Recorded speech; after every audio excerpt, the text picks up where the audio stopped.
BBC বাংলার সান্ধ্য অধিবেশন প্রবাহতে আপনাদের স্বাগত। আজ আপনাদের সাথে লন্ডন স্টুডিও থেকে আছি মানসী বড়ুয়া। বাংলাদেশের সর্বশেষ গুরুত্বপূর্ণ আপডেট সংবাদে আপনাকে স্বাগত। শুরুতেই সংবাদ শিরোনাম, পরে বিস্তারিত। প্রথমেই জানাবো আমাদের হাতে থাকা সর্বশেষ গুরুত্বপূর্ণ সবথেকে তাজা আপডেট সংবাদ। শেরপুরে চেয়ারে বসা নিয়ে বিএনপি জামাতের সংঘর্ষ, আহত ৩০। শেরপুর ৩ শ্রীবর্দী ঝিনাইগাতি আসনে নির্বাচনী ইশতেহার অনুষ্ঠান মঞ্চে চেয়ারে বসাকে কেন্দ্র করে বিএনপি ও জামাত ইসলামের কর্মী সমর্থকদের মধ্যে সংঘর্ষের ঘটনা ঘটেছে। এই ঘটনায় উভয় পক্ষের অন্তত ৩০ জন আহত হয়েছে। একই সঙ্গে ভাঙচুর করা হয়েছে কয়েকটি মোটরসাইকেল। এরপর জানাবো তারেক রহমানের মধ্যেই মানুষ নতুন আশার আলো দেখছে বলেন মির্জা ফখরুল। ঠাকুরগাঁও ১ আসনে বিএনপির মনোনীত ধানের শীষ প্রতীকের প্রার্থী ও দলটির মহাসচিব মির্জা ফখরুল ইসলাম আলমগীর বলেছেন, আমরা মনে করি বিএনপি চেয়ারম্যান তারেক রহমানের উপর এদেশের মানুষ ভরসা রাখছে। সেজন্য বিভিন্ন জায়গায় তারেক রহমানের রাজনৈতিক সমাবেশে অনেক সংখ্যক মানুষ দেখা যায়। এদিকে গভীর নলকূপে গর্তে পড়ে গেল ৪ বছরের আরেক শিশু। চট্টগ্রামের রাউজানে মাঠের মধ্যে গভীর নলকূপের গর্তে পড়ে মোহাম্মদ মিজবা নামের ৪ বছরের এক শিশু নিখোঁজ হয়েছে। এই ঘটনায় ফায়ার সার্ভিস ও পুলিশের একাধিক টিম উদ্ধার অভিযান শুরু করেছে। জানাবো ব্রাহ্মণবাড়িয়ায় আসিফ মাহমুদ সজীব ভুঁইয়া বললেন, ১১ দলীয় জোট নির্বাচিত হলে কওমি শিক্ষা ব্যবস্থাকে যুগ উপযোগী করে গড়ে তোলা হবে। এনসিপি নেতা আসিফ মাহমুদ বলেছেন, ১১ দলীয় জোট নির্বাচিত হলে কওমি শিক্ষা ব্যবস্থাকে যুগ উপযোগী করে গড়ে তুলব। তাদেরকে বিভিন্ন টেকনিক্যাল কাজ শেখানোর ব্যবস্থা করব। মাদ্রাসা শিক্ষার্থীদের আর বঞ্চিত হতে দেয়া হবে না বলে জানিয়েছেন তিনি।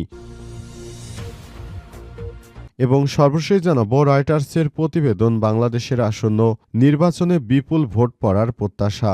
ঢাকা বিশ্ববিদ্যালয়ের ছাত্র সাদমান মুস্তফা রফিক তার বাবা মায়ের আদেশ অমান্য করে বাংলাদেশের সাবেক স্বৈরশাসক শেখ হাসিনাকে ক্ষমতাচ্যুত করতে প্রতিবাদ বিক্ষোভে যোগ দিয়েছিলেন। তার বিশ্বাস ছিল পরিবারকেন্দ্রিক শাসনের উপর গণতন্ত্রের জয় নিশ্চিত করতে বিক্ষোভটি অপরিহার্য।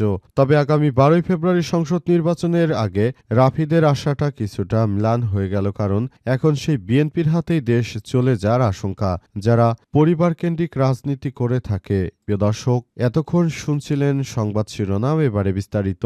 তবে তার আগে বন্ধুরা অনুরোধ থাকবে, এই সংবাদটিতে একটি লাইক দিন।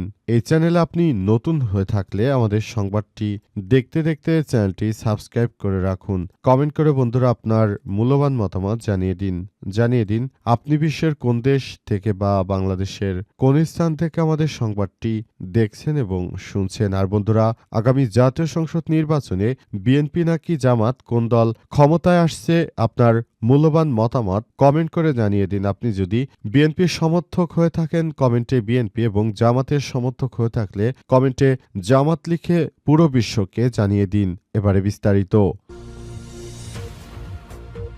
শেরপুরে চেয়ারে বসা নিয়ে বিএনপি জামাতের মধ্যে ব্যাপক সংঘর্ষ, আহত অন্তত ৩০। শেরপুর ৩ শ্রীবর্দী ঝিনাইগাতি আসনে নির্বাচনী ইশতেহার অনুষ্ঠান মঞ্চে চেয়ারে বসাকে কেন্দ্র করে বিএনপি ও জামাত ইসলামের কর্মী সমর্থকদের মধ্যে সংঘর্ষের ঘটনা ঘটেছে। এই ঘটনায় উভয় পক্ষের অন্তত ৩০ জন আহত হয়েছে। একই সঙ্গে ভাঙচুর করা হয়েছে কয়েকটি মোটরসাইকেল। আজ দুপুরে ঝিনাইগাতি উপজেলার মিনি স্টেডিয়াম মাঠে ইশতেহার অনুষ্ঠান শুরু হওয়ার আগেই এই সংঘর্ষের ঘটনা ঘটে। উপজেলা প্রশাসন ও স্থানীয় সূত্র থেকে জানা গেছে, পূর্বঘোষিত ঝিনাইগাতি উপজেলা আসনে প্রয়োজনীয় নির্বাচনী ইশতেহার পাঠের আয়োজন করা হয়। সে অনুযায়ী বিভিন্ন দলের প্রতিদ্বন্দ্বী প্রার্থী ও নেতাকর্মীরা অনুষ্ঠান স্থলে হাজির হন। এরপর অনুষ্ঠানের সভাপতি উপজেলা নির্বাহী কর্মকর্তা ও সহকারী রিটার্নিং কর্মকর্তা আশরাফুল আলম রাসেল মঞ্চে আসেন। এ সময় তিনি সহ প্রতিদ্বন্দ্বী প্রার্থীরা মঞ্চে বসেন, কিন্তু স্থানীয় বিএনপি ও জামাত ইসলামের কয়েকজন কর্মী সমর্থকদের সামনের সারির চেয়ারে বসা নিয়ে হট্টগোল শুরু হয়েছে। এরপর কথা কাটাকাটির এক পর্যায়ে সংঘর্ষে জড়িয়ে পড়ে তারা। পরিস্থিতি নিয়ন্ত্রণে বাহিরে গেলে দুই পক্ষের মধ্যে পাল্টা ঘটনা ঘটে। এ সময় মঞ্চের সামনে রাখা কয়েকশো চেয়ার ভাঙচুর করা হয়েছে। এতে উভয় পক্ষের অন্তত ৩০ জন আহত হয়েছে। একই সঙ্গে বিক্ষুব্ধ জনতা অনুষ্ঠানস্থলে থাকা কয়েকটি মোটরসাইকেল ভাঙচুর করে। সংঘর্ষের পরও দুই পক্ষের মধ্যে পাল্টা ঘটনা চলতে থাকে। আশপাশের লোকজন এর সহযোগিতা আহতদের উদ্ধার করে উপজেলা স্বাস্থ্য কমপ্লেক্সে ও জেলা সদর হাসপাতালে ভর্তি করা হয়। এদিকে খবর পেয়ে পুলিশ সেনাবাহিনী ঘটনাস্থলে গিয়ে পরিস্থিতি নিয়ন্ত্রণে আনে। তারেক রহমানের মধ্যেই মানুষ নতুন আশার আলো দেখছে বললেন মির্জা ফখরুল। বিএনপির মহাসচিব মির্জা ফখরুল ইসলাম দাবি করেছেন, বিএনপির নেতা তারেক রহমানের মধ্যেই নাকি দেশের মানুষ আশার আলো দেখছে। তাহলে মির্জা ফখরুলের কাছে প্রশ্ন যে দেশে তাহলে জামাত ইসলামের সমাবেশে কি করে এত বিপুল সংখ্যক মানুষ হয়? কিভাবে এত বিপুল সংখ্যক মানুষকে বাংলাদেশ জামাত ইসলাম একটি সুন্দর পরিবেশের মধ্য দিয়ে তারা কিভাবে এই বিষয়গুলোকে দেখভাল করছে? অন্তর্বর্তীকালীন সরকারের প্রধান উপদেষ্টা প্রফেসর ডক্টর মোহাম্মদ ইউনূসের সরকার ক্ষমতায় আসার পর সারা দেশ জুড়ে নানাবিধ সমস্যা সৃষ্টি হয়েছে। তার মধ্যে সবথেকে বেশি সমস্যা ক্রিয়েট করেছে বিএনপি। কারণ বিএনপি এমন কোনো অপকর্ম নেই যা করেনি। বিগত সময়ে চাঁদাবাজি, রাহাজানি, সন্ত্রাসী, খুন খারাপি, ধর্ষণ, হত্যা, রাহাজানি এমন কোনো কর্মকাণ্ড নেই। মানুষদের পাথর হত্যার মতো ঘৃণতম কাজও করেছে বিএনপি। সুতরাং এখন সময় এসেছে বাংলাদেশের মানুষকে এই বিএনপির ব্যাপারে আরও সচেতন হতে হবে এবং এ ব্যাপারটি নিয়ে সবাইকে কাজ করতে হবে। বাংলাদেশের মানুষ মনে করে নতুন বাংলাদেশ গড়ে তুলতে হলে জামাত ইসলামকে এই ক্ষমতায় আনতে হবে। কিন্তু বিএনপি মনে করে তাদের উপর মানুষ বিপুল পরিমাণে ভরসা রাখছে। আজ বিভিন্ন জায়গায় সভা সমাবেশে জামাত ইসলামের জেলা পর্যায়ের সমাবেশে বিপুল সংখ্যক লোক সমাগম হচ্ছে। থেকেই প্রমাণিত হচ্ছে যে আগামীর বাংলাদেশ কিভাবে সুন্দর পরিবেশের মধ্য দিয়ে গড়ে তোলা হচ্ছে এবং নতুন বাংলাদেশ গড়ে তোলার মধ্য দিয়ে একযোগে কাজ করা হচ্ছে। সে অনুযায়ী সবাইকে নিয়ে সুন্দর বাংলাদেশ গড়ে তুলতে চাই। এবার গভীর নলকূপের গর্তে পড়ে গেল ৪ বছরের শিশু। চট্টগ্রামের আউজান মাঠের মধ্যে গভীর নলকূপের গর্তে পড়ে মোহাম্মদ মিসবা নামে ৪ বছরের এক শিশু নিখোঁজ হয়েছে। এই ঘটনায় ফায়ার সার্ভিস ও পুলিশের একাধিক টিম উদ্ধার অভিযান শুরু করেছে। আজ 4:30টার দিকে আউজান কদলপুর ইউনিয়নে ৯ নম্বর ওয়ার্ডে বড়ুয়াপাড়ায় এই ঘটনা ঘটে। নিখোঁজ শিশু ওই এলাকার দিনমজুর সাইফুল ইসলামের ছেলে। স্থানীয়রা জানিয়েছে, বুধবার বিকেলে খেলাধুলা করতে গিয়ে শিশু মিসবা হঠাৎই মাঠের মধ্যে ওই নলকূপে স্থাপনের জন্য খুঁড়ে রাখা পাইপ আকৃতি চিকন একটি গর্তের মধ্যে পড়ে গেছে। সময় স্থানীয়রা শিশুটির কান্নার আওয়াজ শুনতে পেয়ে সবাইকে ডাকতে শুরু করে। পরে ফায়ার সার্ভিস এসে একটি টিম উদ্ধার কাজ শুরু করেছে। তবে উদ্ধার কাজ চালানোর সময় শিশুটি আরও গভীরে চলে গেছে।